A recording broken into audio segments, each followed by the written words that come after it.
pinpointing here the true value that it can offer. It may not be, and I stress may not be around least cost, but there's it could be the same cost, but provide a whole range of added benefits. So I always use the example of an organisation called Green Energy Mull on the island of Mull in the Hebrides. And they have a community benefit fund, which is commonplace for these types of schemes. And the funds, I looked at the long list of where this funding went and what it was invested in. And one of the things that really stuck in my mind was a new football kit for the under-11s local team. I mean, there was a whole range. I could go through 20 or 30 things. But the point here is I could use that for a wide range of other things that this money was invested in, alongside the other benefits of cohesion, sense of place, autonomy.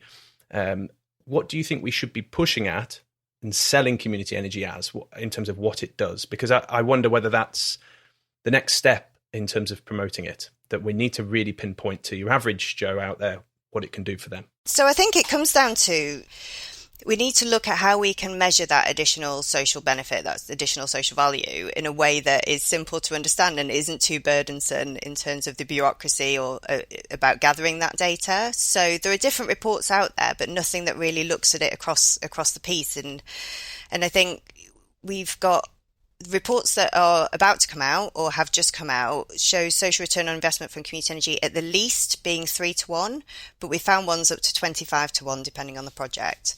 So it's kind of really how we demonstrate the additional value that community energy brings. But again, it depends on who's interested in what. Some people are just interested on the big tech, the megawatts. So it's how do we really, really bring that whole piece of the whole benefits together into something that really grabs people, no matter what their background is. I guess it depends who you're selling it to, right? Whether this is the policymakers or the customers. Yes, absolutely. So Patrick, what's your pitch, big pitch?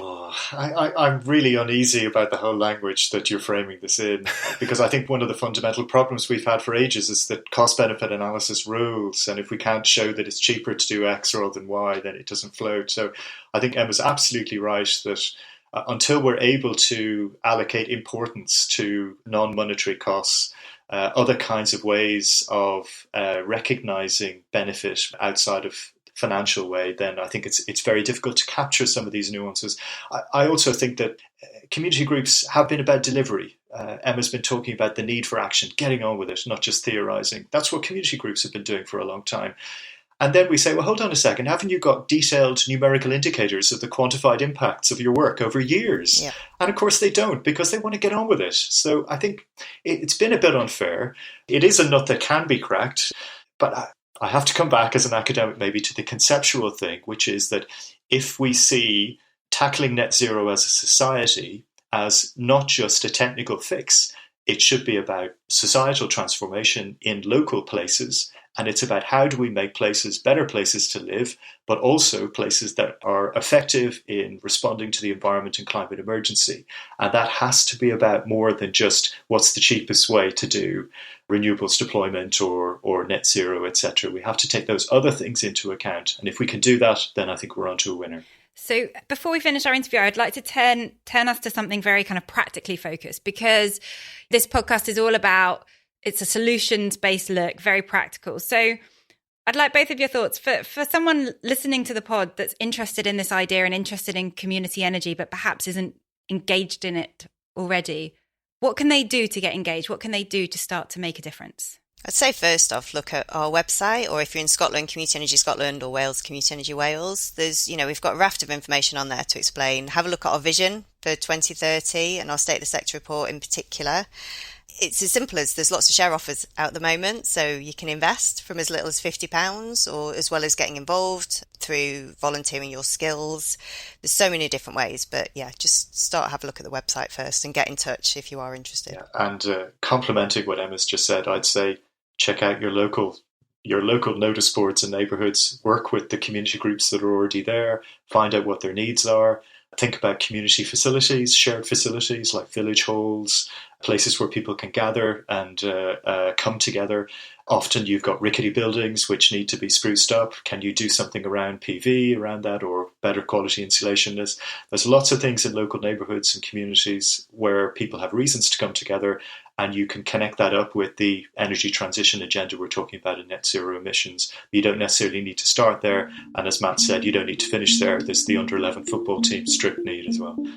Brilliant. So thank you, Patrick, and thank you, Emma. That was absolutely fantastic. Lots of great discussion and practical tips.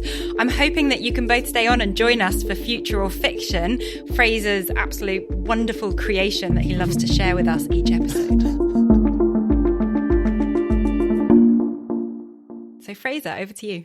Yeah, so for the uninitiated, Future or Fiction is a game that we play with all our guests where I pitch a new innovation to the panel and they have to decide whether they think it's brand new and it's actually happening, in which case it's the future, or if they think I have just pulled it out of my backside.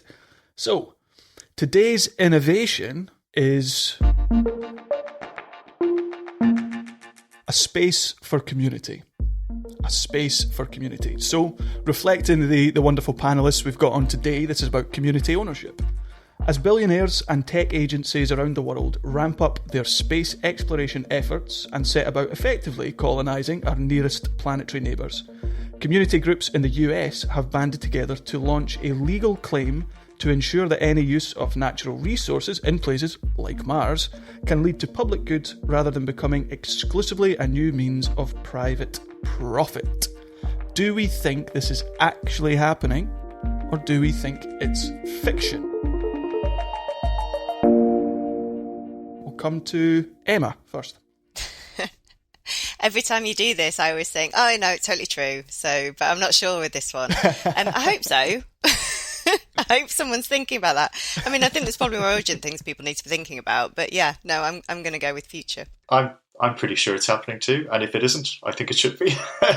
Yeah, the idea that, we've run out of exploitation of minerals and ways to get rich quick on planet A, and we can just move off to find asteroids and meteors and planets elsewhere that we can exploit. Yeah, I'm quite uncomfortable with that. And you're saying, Fraser, that actually now people are just pointing at, a dot in the far distance and saying that the resources, minerals from that, as and when we can harvest them, will be equitably distributed. This is the theory, yeah. This is the broad idea. So you have all these mad websites where for birthdays and Christmas and stuff you can buy I bought you a square mile on Mars or stuff like that. Yeah. This is much more to do. That's very kind of you, Fraser. Thank you. I know you're very, very welcome. And we'll turn it into a community garden. Some raised beds, a pond. The example just now is that people like Elon Musk, just to name check, are going off to Mars and they're talking about populating it, they're talking about harvesting whatever they can from it.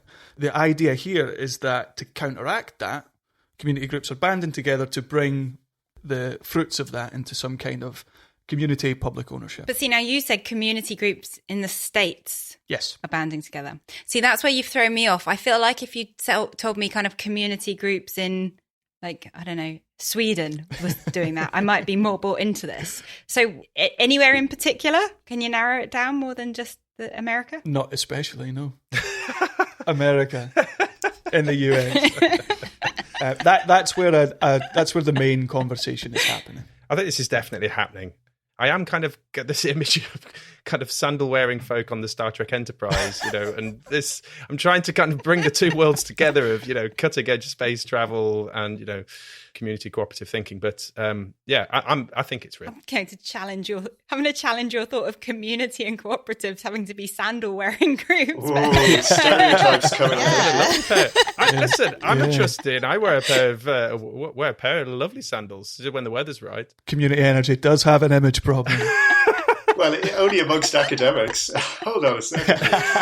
Yeah, I could have swapped that out for academic easily, Patrick. Quite right. Oh dear. So I would love for this to be true, but maybe I'm not as positive today as I was a couple of weeks ago. But I feel like this is probably fiction, despite the fact that I wish it was happening. Okay, so that's final answer. Yeah. Reluctantly or disappointedly fiction. Disappointedly fiction. Patrick, can I pin you down for an answer? Future. Emma? Future. And Matthew? Yeah, future. The answer is...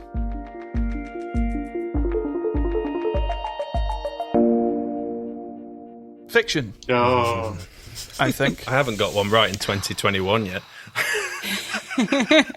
This is something that I invented with our guests in mind. There are legal challenges into space exploration, but none, as we understand it, are a result of communities banding together to try and seize Mars into public or community ownership. So there's grounds for it, but it is fiction. This is the first one where I'm actually sad to be correct. Well, maybe we've started something now. Exactly. Maybe this is the seed. Yeah. This is it. Earlier in the season, we had space-based solar panels. Yeah. And then before you knew it, they're everywhere. Yeah. In space, mostly. I think you've been watching a bit too much Babylon 5, Fraser. You say this a lot. I don't watch any of this kind of stuff. That's for the nerds, man. We can be careful who we're offending here now. Oh dear. Just trying to offend everyone with this episode. I think we're just end transmission now before we lose listeners. Yeah, that's for the ponytails and the sandal wearers. That's not me.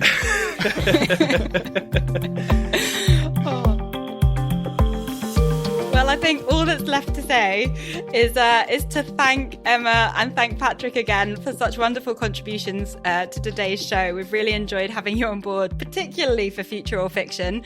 Please do follow us on social media at EnergyRev_UK. Use our hashtag #LocalZero and ask us any questions, drop us a comment, give us some feedback, and we'll try and get to that and address it all in future episodes. But for now, thanks for listening and bye. Bye-bye. Bye. See you soon. Bye. Bye, bye, bye, bye, bye, bye, bye.